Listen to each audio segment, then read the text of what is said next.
Good evening, everyone, and welcome to the 11th edition of Hood Up Chat series by No For Maga. Welcome, everyone. I'm so excited. I can see all the hellos and all the highs. We were just having that music intro, so everyone can sort of join us. That's why it was quiet this way, so you just get the message, especially in the times we are currently in, and we just needed to have a bit of entertainment before the talking. So welcome once again. My name is Confidence Stavely and I'm your host for today. And I have an amazing guest.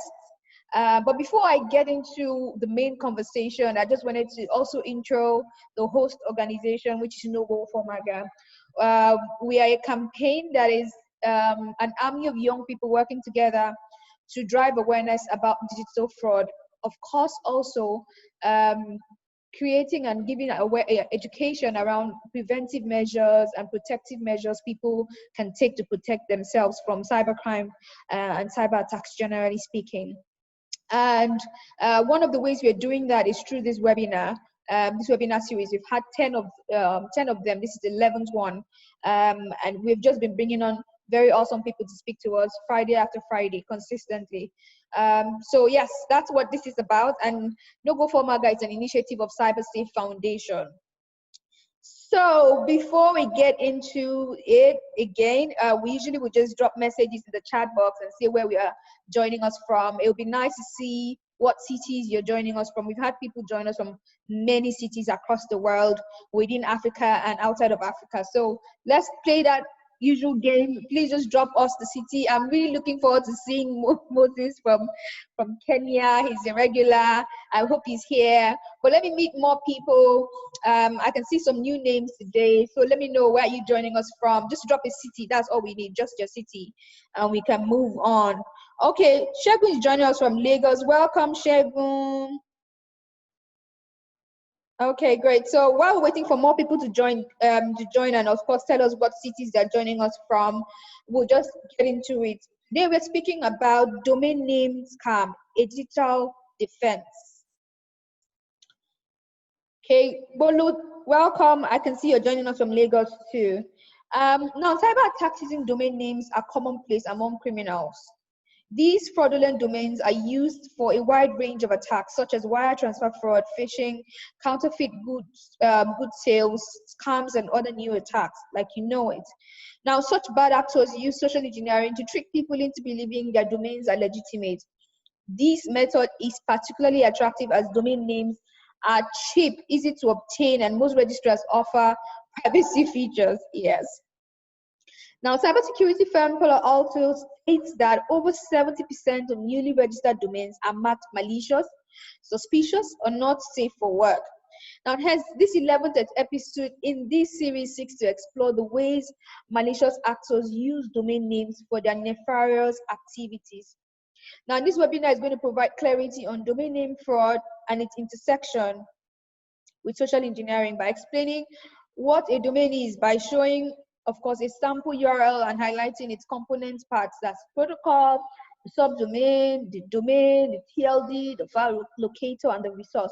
We'll also be showing domain name attacks used by cybercriminals, such as internationalized domain names, which allow the use of Cyrillic and non-Latin characters to be included.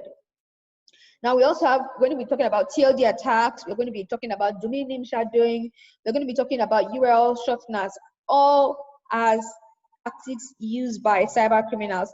I see we have quite a number of people joining us from Lagos, so that's great. That's exciting.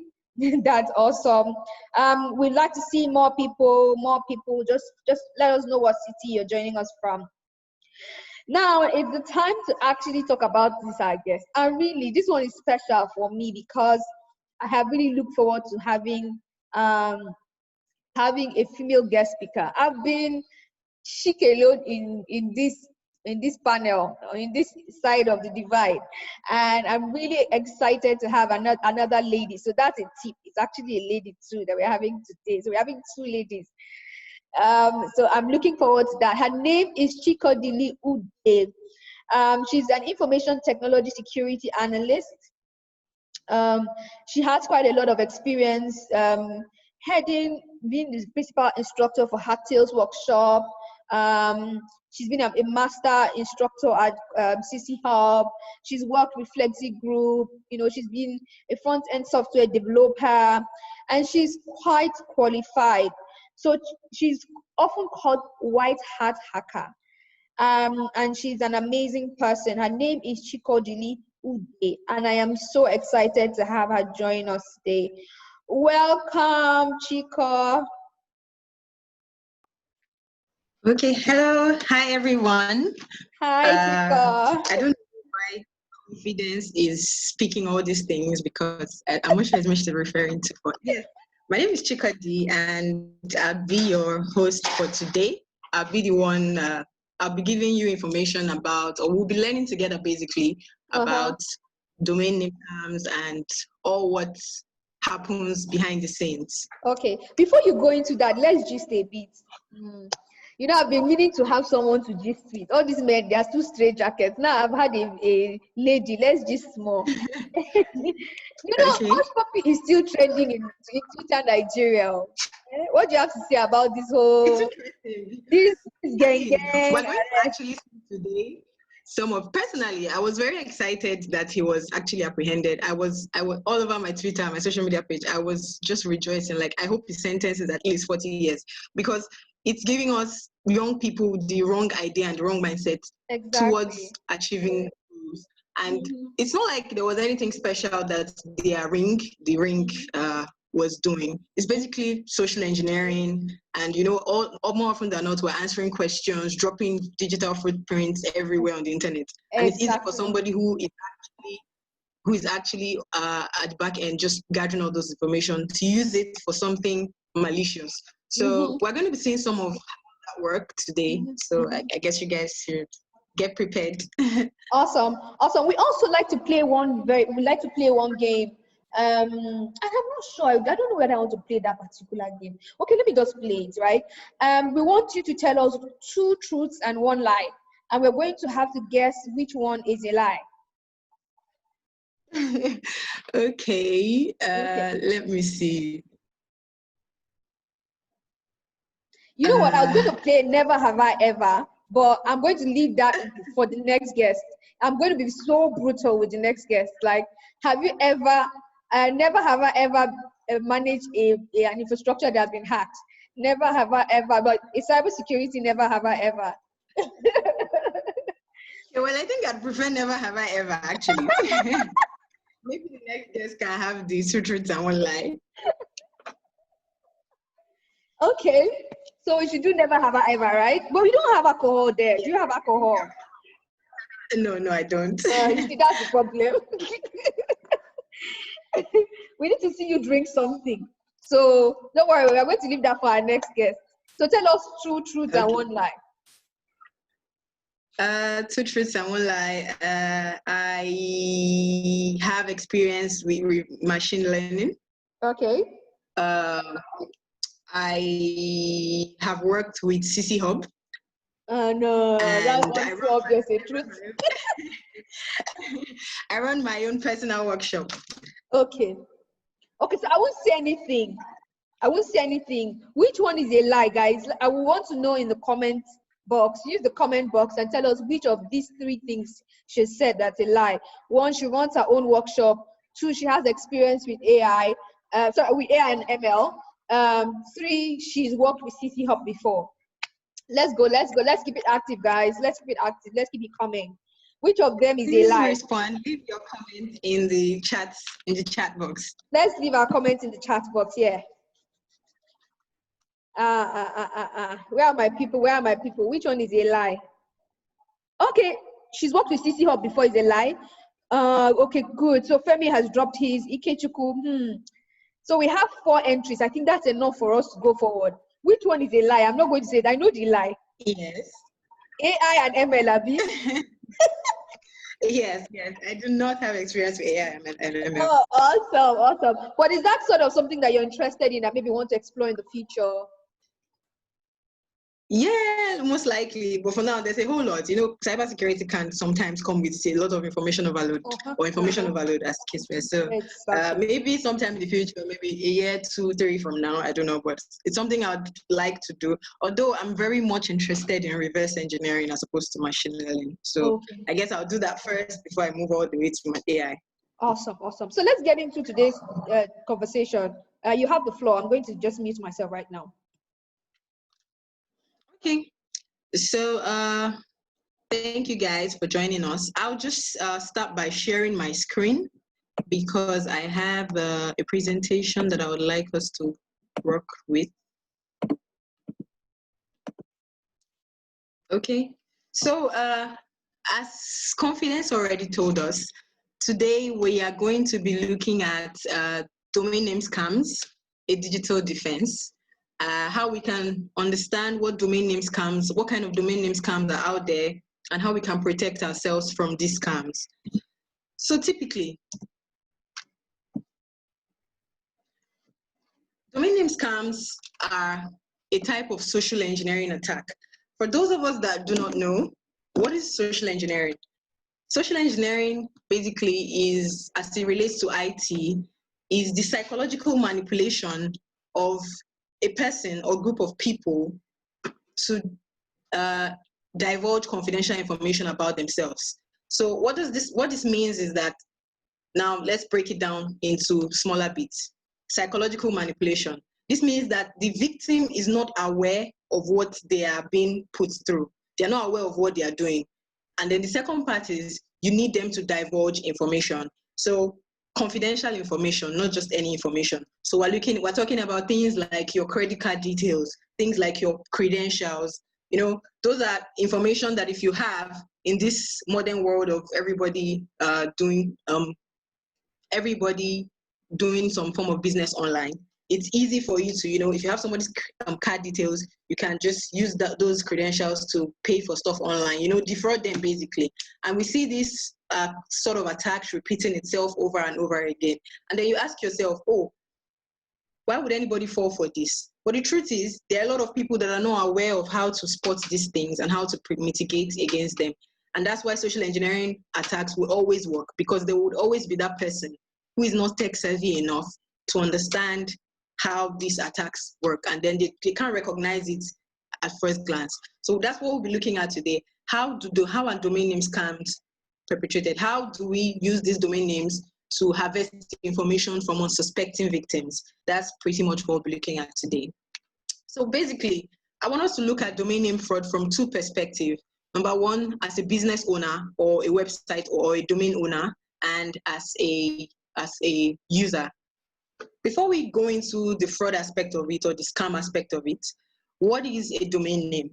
Now, typically, if I want to be seen on the internet, if I want to play in the internet, in the digital space, I need some form of domain name. I need some form of website. Now, basically, a domain name is an address where internet users can access a website. Now, if I'm offering a service, I can say, oh, okay, I want to offer a service. I'm an organization and I want to be visible on the internet. The first thing that anybody would do is to register a website. And before you can register a website, you need a domain name. That domain name is your unique address through which you'll be identified digitally. And that's why the domain name fraud is very common, because it's any serious business or any competitive business pretty much has one that they use on the internet. Now, what are the various types of domain fraud? We have a whole lot of domain fraud out there, but I would just be limiting it to three major ones, which are the most popular ones. Now, one type of domain fraud is the domain slamming. Now, what does domain slamming mean? Domain slamming typically means that you, okay, before we go into that, maybe I should just explain to us the process of registering a domain name. Now, when you want to register, when you say, oh, I want to have a website, right? For the first thing you want to do is to approach your domain registrar and tell them, oh, I want to buy a domain. Now, your domain registrar is basically an organization that manages your domain name and all that, and the whole registration process. So it helps you open it. Then they will now transfer your back-end credentials to you. So what this means is that if your domain registrar basically has power to take over your site. That's one very important bit I want us to understand. Your domain registrar has the power to take over your site because you are giving them the power, open this domain for me. So first of all, they have to open it and configure it before they even give you the credentials for you to now log in. On your own, after you've logged in, you can now decide to change the credentials. But the truth is, before they even hand over the credentials to you, they already have it. So it's now your duty to change it. Now, how does domain slamming come in here? Now, with domain slamming, what this fraud practice basically entails is that a domain registrar will attempt to illegally transfer a domain name from your registrar to another registrar. So if, for instance, I have a website and I register with GoDaddy. I'm sure some of us know or have heard about GoDaddy. It's a domain registrar basically. Now, if I go to GoDaddy and I have a website, say for instance, nogoformaga.org. Now, it's registered under GoDaddy. GoDaddy will register that and give me some form of credential to my cPanel where I can now host my website and all of that stuff. Now, with domain slamming, a company would typically go and check. There's a way to check, and we'll see that in a few minutes once I'm done with the explanation. A hacker can typically go online to the registration database, to the domain name registration database, and check to see that, oh, this domain name will soon expire. So how can I take over this domain? Now they can now send you an invoice. Okay, dear Chikodili, we have seen that your NoGoForMaga website is expiring soon. Kindly pay to this account, blah, blah, blah, blah, blah. Of course, they will frame it so much so that it looks like, if my registrar is GoDaddy, they will frame the invoice such that it looks exactly like what GoDaddy will send. And if you are an unsuspecting user, and you click on that and you pay to that amount of money, not only have you, because now remember that it's not GoDaddy that mail is coming from. It's coming from somebody acting as GoDaddy. So now when you pay that money to them and you give them the credentials, you have given them power to basically take over your site. So they can actually just take your website or your domain name, beg your pardon. They can take your domain name and make do of it whatever they want to do because this person is malicious. It's not your regular domain registrar. So that's basically what domain slamming is. You force the unsuspecting victim to illegally transfer their domain name to you as a hacker. So that's basically domain slamming. Now, the second type of domain fraud is fake trademark protection. Now, typically how this works is that they offer you some form of trademark protection, but it's fake. Now, somebody can come and meet you and say, oh, hello, NoGoForMaga. I know that your website, your domain name is nogoformaga.org, right? But we have seen that we've gotten a list of domains that we need to register from another company, and your domain name is part of them. Please pay so amount to have this flagged. They would paint it to you as though a hacker is trying to take over your domain, and then they will ask you to pay some fee to protect your domain, because your domain is an intellectual property. So it falls on, you can have some form of, you can trademark it. So they will want to sell you a fake trademark protection so that you panic. And when they've told you that, oh, somebody's trying to take over your domain, you panic and you make some form of payment to them. That's also another way, another scam that people use. So these two are pretty common, but the third and most common one that we'll be focusing on today is clone phishing. Now, with clone phishing is typically what we see where you have google.com, for instance, as a domain name, and then there's another domain that is google.com, but it's three letters O's as opposed to 2. So in truth, that is not google.com. It's another domain entirely, but an unsuspecting user may not notice that. So it's important that when we are looking, where we are visiting sites, we are very skeptical. We are very careful. We look at the domains carefully so that you don't fall victim of such. Now, the third one that I just explained is clone phishing. It's a phishing attack. What is a phishing attack? A phishing attack is an attack where a malicious hacker tricks a victim into divulging into doing what they do not want to do, like divulging information or doing anything. So with clone phishing, you clone a site, put it on a fake domain that is similar to the domain of the victim, and then that way users are redirected to that domain, and then they drop their login credentials, and before you know it, they are hacked. So for instance, there's facebook.com, but 3 O's instead of 2. And then there are people who go there and then try to log in. Upon logging in, it just redirects them to the real Facebook. But hey, guess what? Their credentials have been harvested. So that is the third and most popular form of domain scam. Now, how do you prevent domain scams? Now, this doesn't cater to clone phishing. This only caters to the first two because, like I said, we're going to elaborate on clone phishing. So let me just address the first two, which is domain slamming and fake trademark protection. So number one, you want to read the fine print. When somebody sends you an invoice, you want to read it and understand it to be sure that this invoice that I'm getting is from the correct company. As a matter of fact, do your research. More often than not, we are always one Google search away from information. So just one Google search should give you enough information to see that, oh, these people are actually scammers. Because trust me, more often than not, these scams are general.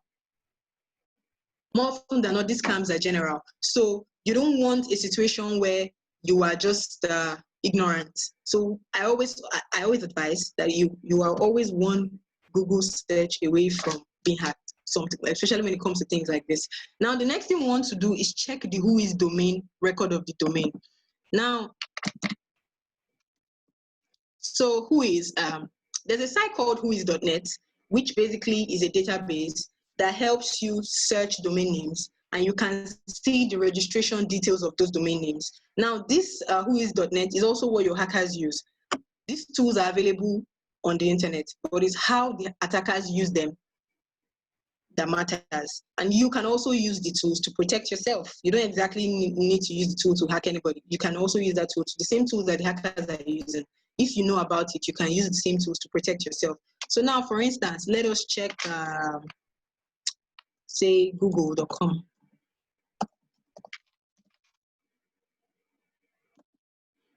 So this, once you put the domain name in here, it gives you details about the particular domain. Now it says domain name, google.com, registration domain ID, it gives us an ID. Registration whois server, it gives us the server. Registrars URL, gives us updated date, 2019, September. Creation date was in 1997. Expiry date is 2028. So clearly you can see that Google's game is up. Their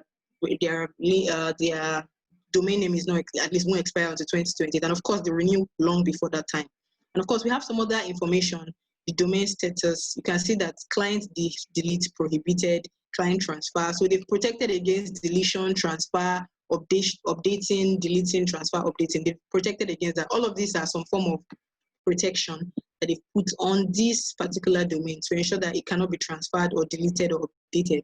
Now, there are many websites in Nigeria that don't even do this basic security step to ensure that, oh, not just anybody can transfer or delete your domain name.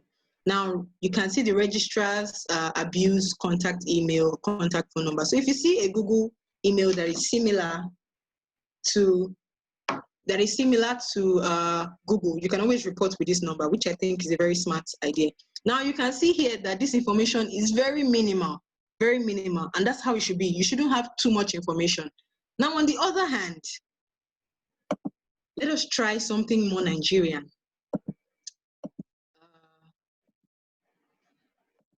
NYSC, I'll pick a government agency, .gov.ng.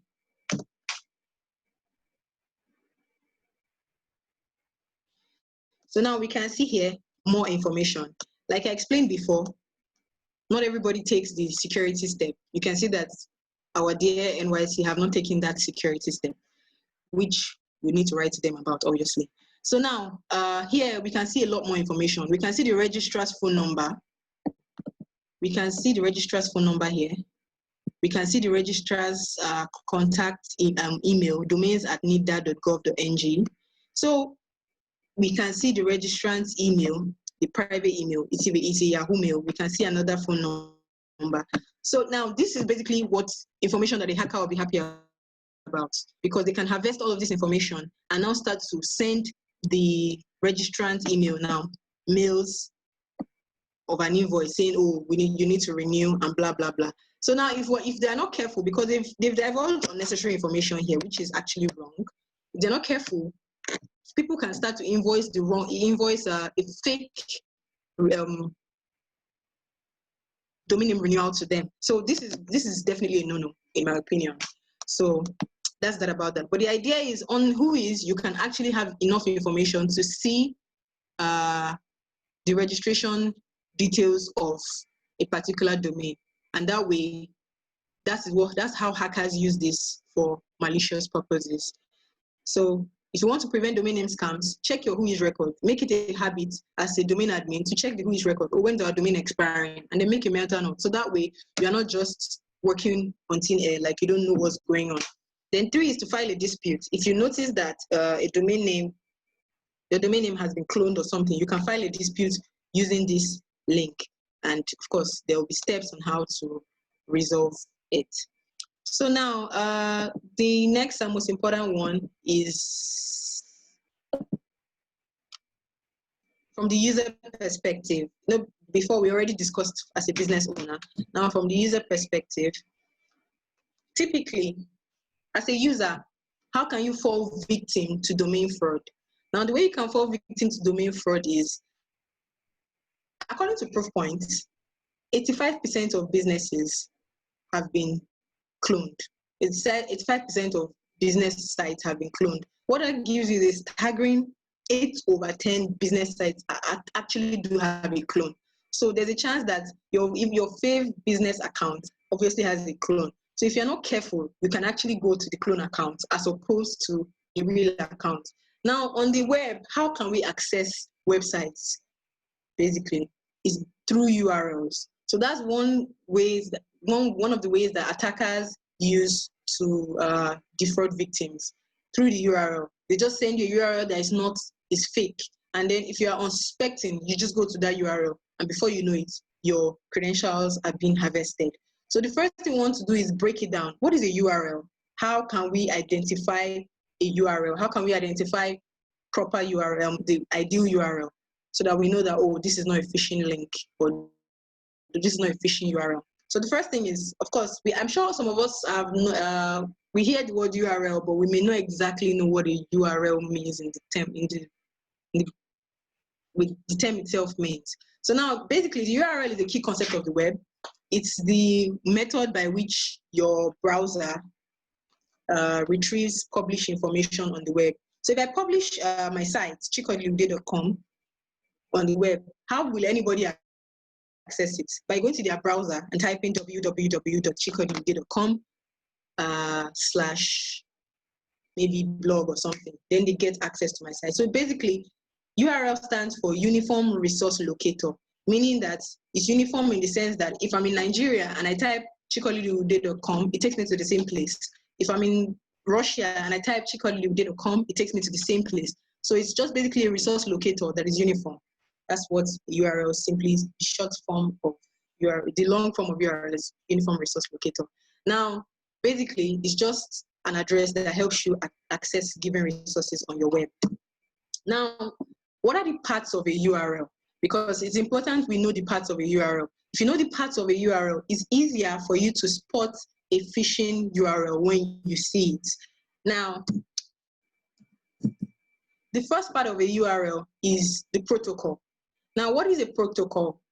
A protocol is basically the communication mechanism between two people, largely. So now I'm speaking to you in English and you can understand me. That's typically because I speak English, you understand English, so we can communicate. So protocol is just basically that communication language. And for the web, it's hypertext protocol, which is HTTP, hypertext protocol. It's just basically text, hypertext that are written, because you can see on the web, it's mostly text. So hypertext. Alternatively, rather than hypertext is not secure. The hypertext protocol is not secure. So we have hypertext protocol over SSL, which is HTTPS. So SSL is your secure socket layer. What that basically is a technology that establishes encrypted communication between you and the web server you're accessing. So let me break it down. With SSL, what you're trying to do, with HTTP rather, if you're talking to the website, and your communication can be can be eavesdropped on because it's not encrypted. So, but with HTTPS, is encrypted, so you are at least safer from other people sniffing your communication between you and the server. So that is one thing to look out for. And typically, how do you know a site has HTTPS? There will be a small padlock just at the side like this. Can we see this space? There's this padlock. So it tells you your connection is secure. So if you put in passwords or credit numbers, it's only sent to the site privately. Even if somebody is sniffing that connection, they would not see the passwords and whatever in clear text is encrypted. So you want to always make sure that whatever site you're visiting has HTTPS. Now, that's the first part of the URL, which is the protocol, like I've already explained. The second part is the domain. Now, the www part just simply references the World Wide Web. So I'm sure that is straightforward. You're going to the World Wide Web. So you're telling your browser, oh, go to the World Wide Web at this domain. So the next part is the domain. The domain name, as I already explained, is your own unique digital identity. So for this URL now, it is socialengineer.com. So the domain name is socialengineer.com, not just engineer.com, socialengineer.com, because you can see that it's together. Now, .com, the next part is your TLD. What is TLD? TLD is top level domain. Now, what the top level domain does, or what the top level domain depicts, is that it gives you some form of information about the domain name. So if you see .com simply means it's a commercial business. If you see .org means it's an organization. If you see .ru, for instance, it signifies Russia as a country. It could be .ng, it could be .ca, it could be .za. All of those just tells you that, oh, this particular site belongs to a country. So maybe, for instance, Canada's government agency will be .ca, because they want you to understand that once you see that domain name, you can easily tell that it belongs to a country. Nogo4Maga, for example, is .org, as it's an organization, a non-profit organization. So that's what the top level domain is. The next thing after the top level domain is your file location. So this basically is just a folder on the website that houses data, that holds data. So it's a location. So in this case, it's a super secure folder. For some websites, it could be blog, it could be about us, it could be homepage, it could be anything, but basically it's a file location. And then the last thing is your resource. So you can see here. So when you see a URL, the part you should pay attention to is the domain, the protocol and the domain. That's one of the most parts that you would be able to tell, because the domain name is the most important part of the website. And once you pay attention to the domain name, you should be able to tell if it's a phishing mail or not. And I will show us how we can get that done. Now, why is it important to know to understand the parts of the URL? Because number one, malicious hackers depend on your lack of knowledge to trick you. If we remember from the beginning when I was explaining social engineering, I made mention of the fact that there is psychological manipulation going on in that mix. So you want to ensure that you are not in a position where the user can trick you. And that you can only do that when you arm yourself with information. So now we're just going to play a little exercise. We're going to have a little exercise. Now, look at all of this. How many of us have gone to Microsoft's site? How many of us have gone to Microsoft's site?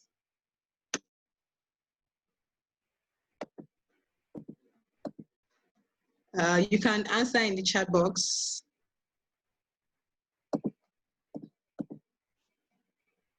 Okay, so if we've gone to Microsoft's site, you most likely know that it is the domain is microsoft.com. So from this, thank you, Charles and Ikechukwu. So from this exercise that we're about to do, what we're trying to do is just at a glance, can you tell which of these links points to a phishing domain, or points to the correct domain? Yes, which of these points to the correct domain? 1, 2, 3, 4, 5.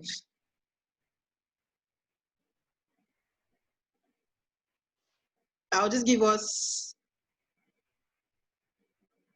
a few minutes. So 1 and 4. Bolu says 1 and 4. Ikechukwu says 1. Saben says 1. Okay, 1 and 4.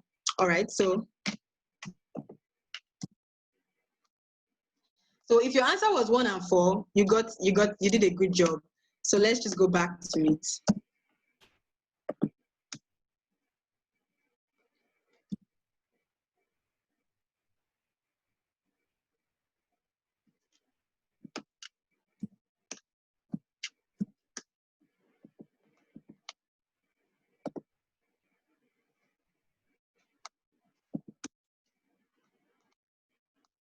Okay. Sorry, my screen is. So quickly, we're going to do a quiz. This quiz will just help us have a demo on how to identify these fake domain names. So I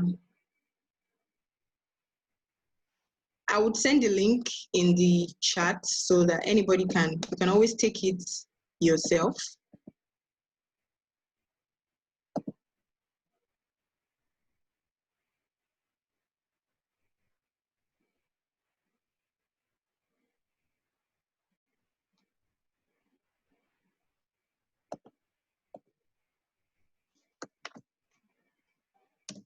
So I've sent the link to the chat, but we'll just take 1 or 2 of them so we can just quickly have an overview of how it works.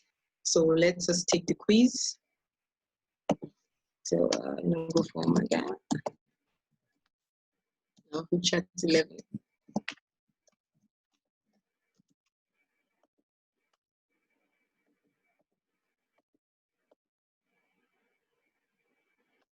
So let's start with this Google Doc email. Be sure to check out the URLs by hovering over or using long presses and to explore the email address. Don't worry, none of the links will work. We don't want to send you anywhere funny.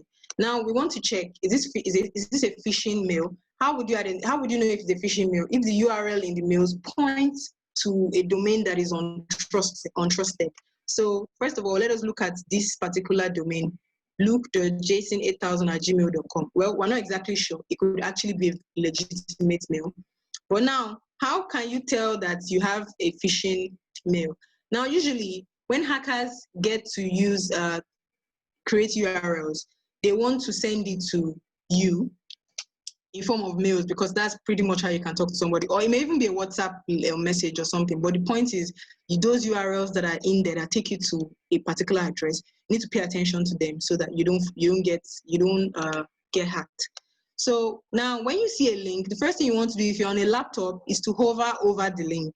Now, if you hover over the link, we can see here that it is http://google.com/lukejohnson.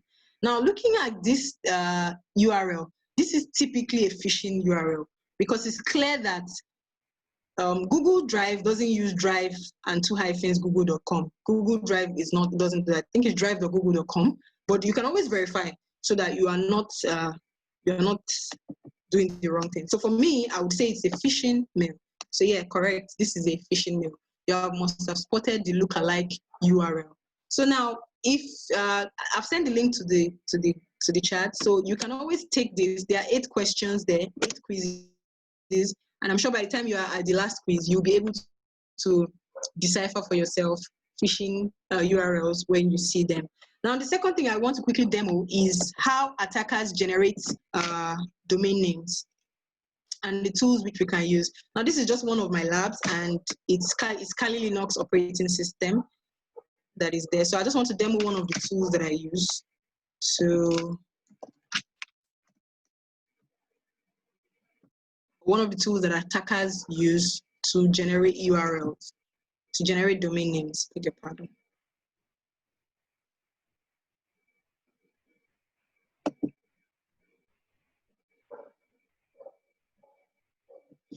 It's taking a little while to boot up. Should be done in no time.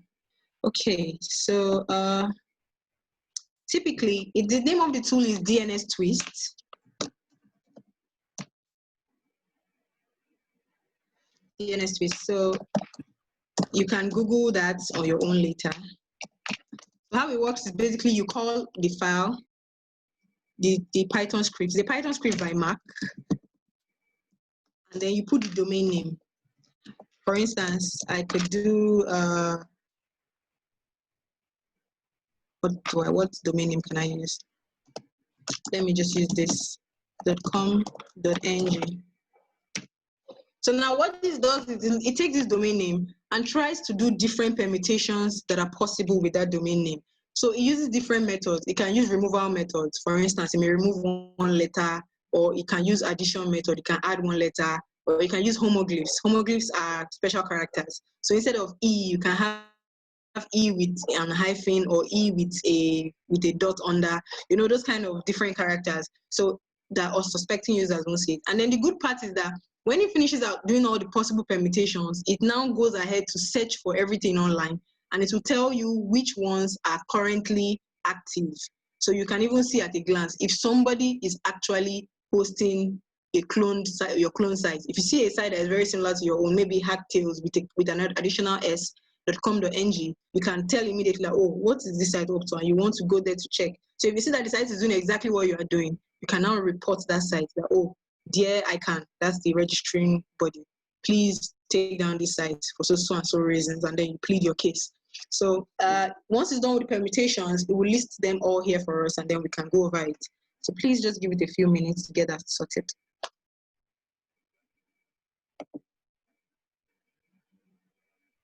Okay, while this is loading up, if you have any question to ask, please just drop your questions in the Q&A box below. We will, because of lack of time, we will not be unmuting people to ask their questions, except you can promise that you would ask your questions in 20 seconds. But alternatively, please use the Q&A box. I see your hands up, Bolu and Jide.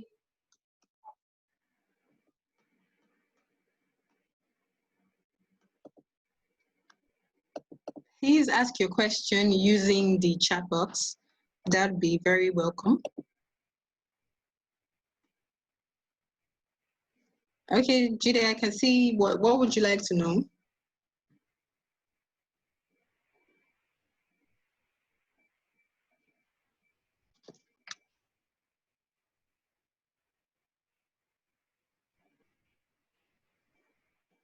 Can a security team also use these tools? Yes, typically, many of the brand protection tools use some of these at the back end. So how brand protection works is that if you subscribe to a brand monitoring solution, what they do is that they are constantly checking. Of course, they use different versions of tools like this. So they constantly check online all the different permutations to see which one is hosted and to see if it's exactly like your brand. If that's the case, then they take it down on your behalf. So yes, this is an amazing tool for security teams to adopt. So yes, our search is done. So we can just quickly gloss over it. So now this is the major site, which is hacktails.com.ng. You can see it has an IP, it has a mail server, it has a name server. Now, this is the original, as you can see, original asterisk. Then you have addition. So they go ahead to add A, B, C, D, E, F, G, just like that. So what this can do for an attacker is that an attacker can look through all of these potential domain names and find which one is close to what can be believing that the user will believe, and they use that to psychologically manipulate you. So you have addition. Addition ends at Z. Then you have bit squatting, where they remove one letter and replace with another. You can see hecktails, HCC tails, just like that. Then we have homoglyphs, like I explained earlier, where you replace some characters with special characters. So for instance, if you have this particular one, hacktails.com.ng, the A has, the K, for instance, has a small mark on it. If you're not careful and they send this to you, you may not notice that small mark under the K. So homoglyphs are actually very easy to not realize. So it's very important to, when you get a URL, always look at it carefully. Now, for me, I don't like manual things. So there's a website you can always go to, which is URL void. The URL void, you can put in the URL here and then scan the site. And then it will tell you if it's a potentially malicious site or if it's a site that is good to go. So if at a glance you can't tell if a URL is malicious or not, it's important that you go to URL void or any other website reputation checker tool, and then you can put in the URL and get information about that particular domain. So basically, that is about it. Then lastly, so in the event that you click a malicious link, what do you do? So after all of this, if you click a malicious link, what can you do to ensure that you are not further breached? Because if you click a malicious link, it doesn't exactly mean that you'll be breached at that point. But if you click a malicious link and you immediately realize, what do you do? The first thing is do not enter any data. Anything that requires you to put in username, passwords, or card details, do not do it. 2, you can disconnect from the internet. So that, because at the end of the day, if you disconnect from the internet, your system, of course, is not going to send data, any form of data. The third thing you want to do is scan your system. Scan your system using an antivirus or malware so that it will be able to pick up if there's anything that came to your system, maybe a drive-by download, whatever. You want to use an antivirus to scan that. Number 4 is change your passwords. Passwords are very dear to heart in the digital age. So it's one thing that can keep you safe. So if you feel like you've gone to any malicious, any URL phishing link and you feel you want to change your password, that's one thing you want to do. And the last one is to always make sure you have your files backed up somewhere so that in the event of anything, any breach, you can easily go back to your files. So that's pretty much the summary of it all. Do we have any questions? Thank you so much, Chikodili. You did amazing there. Thank you so much. So while more questions are coming in, I have some questions that I already planned to ask you. So we'll just go on with that. So you sort of took the words out of my mouth where you said what to do if you click a malicious link. So I'll move on to my other question, which you've also answered my second question, which is around checking the health of a domain. Amazing. So my next question is if a domain name has say an SSL or a TLS, does that mean it is safe? So no, if a domain name has SSL or TLS, it only means that your communication with the server is encrypted. But anybody that buys a domain can also buy an SSL certificate. So now you see the demo we did with the DNS twist. If I get that, if I know that, oh, I want to trick a user, first thing I want to do is just buy a certificate to say, oh, my communication with you is encrypted. But other than that, it's still a phishing site. It's not the real site you're trying to visit. So that doesn't protect you in any way. It's just some security mechanism on the end of the person to even make it more believable. But what is the important thing is to look out for the domain name. Okay, excellent. So my next question is using the WHOIS service. If I find that a domain was opened recently, should I be suspicious? Yes, you should be suspicious. So typically, according to Proofpoint, about 90% of the phishing URLs that are sent out daily are basically from new accounts. So that's even why, for instance, your Gmail, if you open an account and you try to send an email immediately with that account, you see that Gmail. What I mean is by account, I mean if you open a new site and you try to use the domain, that particular domain name, maybe hacktails.com.ng to send a mail out to any other person, see that Google will automatically send it to spam because it's a new mail. So there's a chance that who opens a domain and wants to send a mail with it immediately, there's the chance that it's malicious. So yes, you should be suspicious. Okay, awesome. So my last question is, how can I investigate if I received a link, in an email and I'm on my mobile phone? How can I investigate that link? Okay, so if you're on your mobile phone, it's not the same as a laptop. Like as a laptop, you see, once you hover over it, it brings out a pop-up. With a laptop, with a mobile device, you need to long press the link that you are trying to visit, and then a pop-up also comes up. So you can see immediately that, oh, this pop-up is going somewhere malicious, and then you can just close it immediately. Okay. Okay, great. So last question here is going to be from Jide. Jide is asking that, so what about false positives?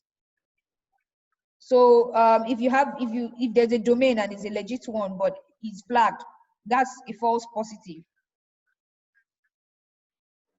Yes. By flag, what do you mean? So, for example, okay, Jude, you can say more about that. URL void.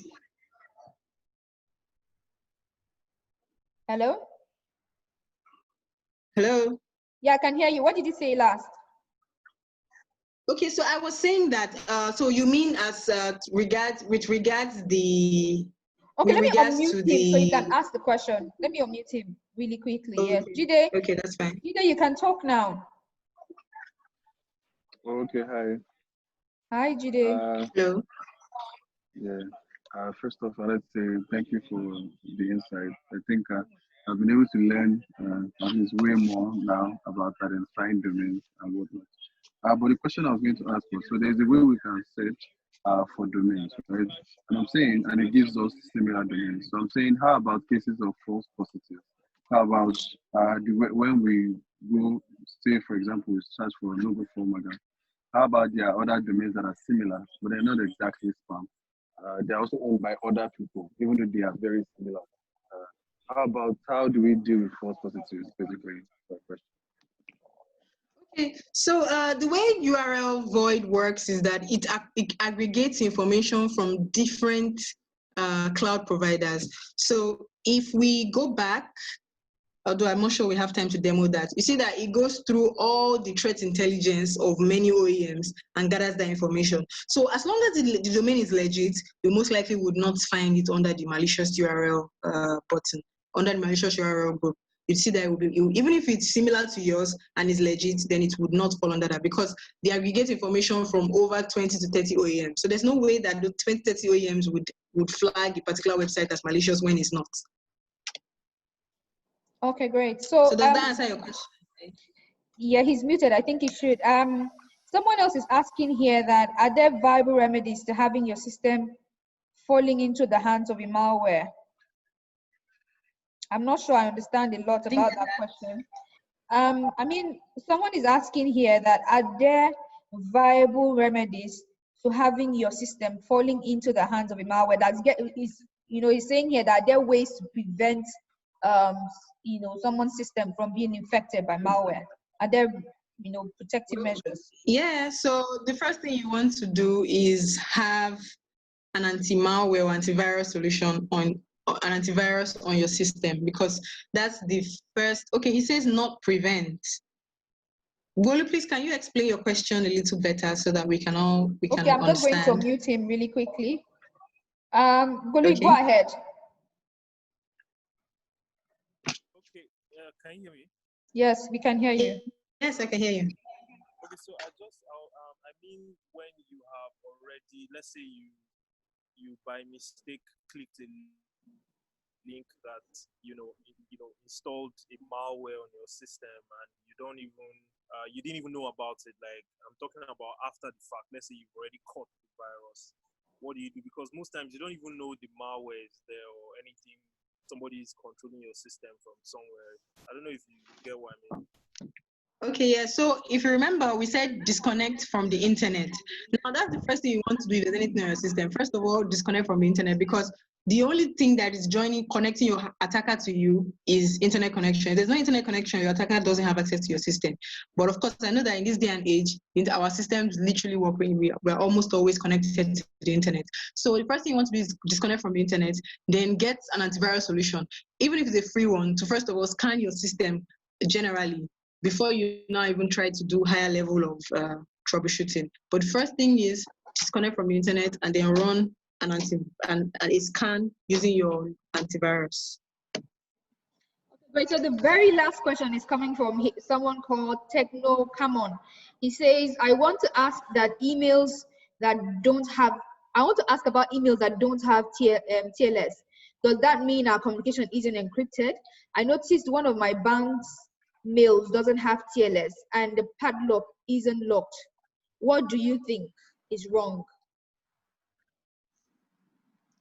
Well, if you do not have TLS, then yes, the communication is not encrypted. I might not be able to tell you what is wrong, but TLS or SSL, basically, TLS is the much secure SSL. So SSL has been duplicated. TLS is a layer more secure than SSL. So if there's no TLS, then yes, your communication isn't encrypted. What is wrong, I may not be able to tell you because there might be a lot of things that are happening at the back end. But yes, the communication is not encrypted, and you should be wary of communications like that. Okay, great. I know I said last question, but Shegun has asked another question here, and this is the absolute last because we've already gone 1 minute above our time, But Shegun is asking, is the secured symbol on a payment gateway enough to protect a transaction, particularly a POS transaction? So when you say enough to protect a transaction, I'm guessing that is saying that sending your credential over to the server is not being eavesdropped on. Yes. The way encryption works is that if somebody is trying to sniff that traffic, they won't be able to make sense of that data. So in terms of the transaction, yes, your padlock is good enough to ensure that to a large extent you can't be sniffed.